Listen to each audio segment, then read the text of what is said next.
Hello guys, সবাই কেমন আছেন? আসসালামু আলাইকুম। আশা করি সবাই ভালো আছেন।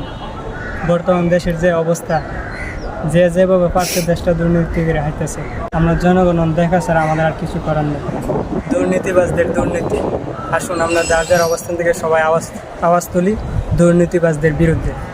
এক দুর্নীতি মাগের পুত্রে আদালতে উঠাইল, সাংবাদিক প্রশ্ন করলো যে আপনার মুখে টুপি কেন? মাগের ফুতে মজা করে কয় বলে বিয়া করতে যাইতেছে, ওরে মাগের ফুত চুরি। আরেক দুর্নীতি মাগের ফুতে বলছে দুর্নীতির বিরুদ্ধে নাকি $0। এই দুর্নীতি মাগের ফুতে সারা দেশ লুটতে হায়া দেশ থেকে উদাও। চারিদিকে শুধু দুর্নীতি আর দুর্নীতি। এই দেশে আমরা জনগণ বসবাস করুম, দিন সে দেখুন কি এই দেশে আর কিছু নাই, আমরা জনগণই আছি।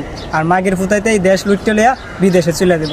তাই আসেন আমরা সবাই মিলে দুর্নীতির বিরুদ্ধে আওয়াজ তুলি, দুর্নীতি মাগের ফুতাইতের বিরুদ্ধে সোচ্চার হই আমরা। আপনার আশেপাশে যত দুর্নীতিবাজ আছে তাদের ছবি, তাদের পরিবারের ছবি সহ ফেসবুক এবং ইনস্টাগ্রামে, ইউটিউবে ছড়িয়ে দিন যে এই মাগের ফুত চুর, এই মাগের ফুত দেশের টিয়া চুরি করছে, এই মাগের ফুত দেশের সম্পত্তি লুট করে আইছে। আর আমরা জনগণ যদি এই বিষয়ে আওয়াজ তুলতে পারি, ইনশাল্লাহ এই দেশ থেকে দুর্নীতি উঠে যাবে। খুদা হাফেজ, সবাই ভালো থাকবেন, সুস্থ থাকবেন।